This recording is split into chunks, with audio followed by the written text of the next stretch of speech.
A total eclipse of the sun is one of the coolest celestial events, and on Monday, we'll see one cross North America, passing over Mexico, the United States, and Canada. Okay, so while our area won't experience a total eclipse, the show is still going to be pretty good. Yeah. The Chief Topper Shutt headed to the U.S. Naval Observatory to talk to the experts about this celestial phenomenon.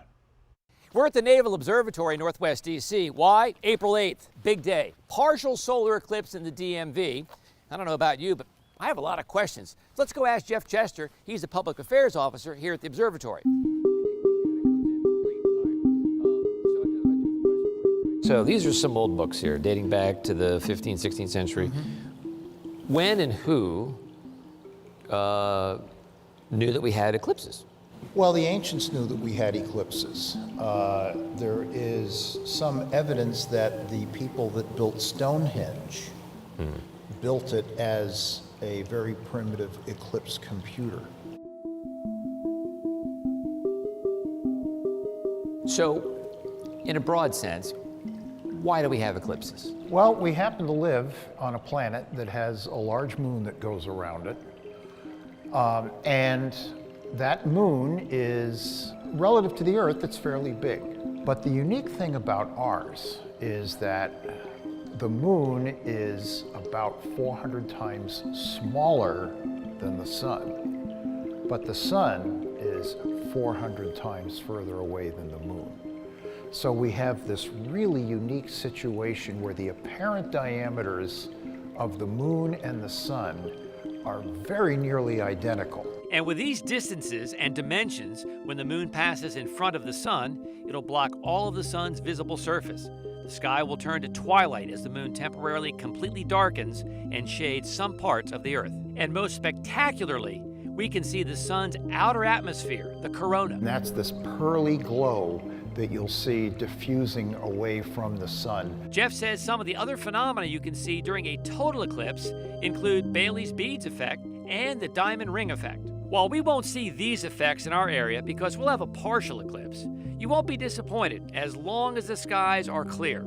The eclipse will be visible between 2 and 4:30 p.m., with the key time being at 3:20, when the sun 87.4% covered by the moon. And to see the eclipse safely, you must wear special eclipse glasses to protect your eyes. So 2017, we had a partial eclipse. Right. Can we wear the same glasses? Yes, as long as they have the same certification from ISO or CE stamped on them, they should be good to go. And experts say don't be tempted to use welder's glass or a welder's helmet because most of those won't block the sun's harmful infrared light, which can damage your eyes. It's a very fleeting kind of phenomenon. Anyone who has seen one, I can almost guarantee, will never forget the sight. It's pretty spectacular. Now, this eclipse is also special because it's the longest total solar eclipse we've had in the lower 48 states in several decades. And if you don't get a chance to see this one, you're going to have to wait to see the next one across the U.S. Topper Shutt, WSA 9.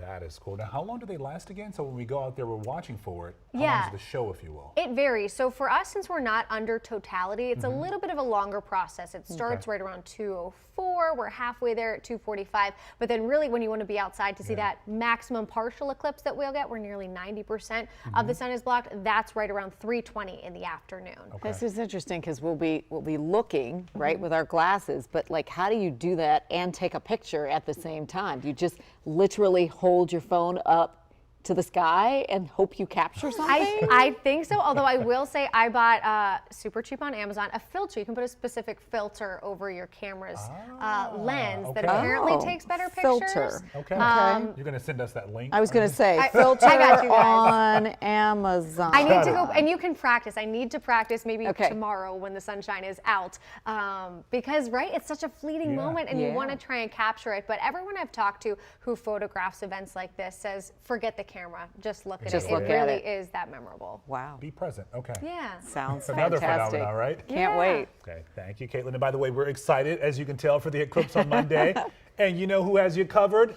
Meteorologist Caitlin McGrath McGrath. traveling to the path of totality. So you're going to have a remarkable show, Yeah. huh? She's going to have live reports from Erie, Pennsylvania all day. And while Caitlin is in Erie, you know what? Caitlin is going to be in Erie.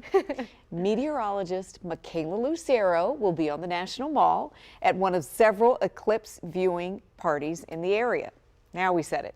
We can put some other watch parties together right there on your screen. You can see all these places you can go, right? The National Mall, the Observatory Park in Gaithersburg, Gateway Park in Arlington, the University of Maryland, just to name a few. Yeah, and if you want to see a full list of all the events in our area, we've made it easy for you. Just text ECLIPSE to 202-895-5599, and we will text you back with a link to that story.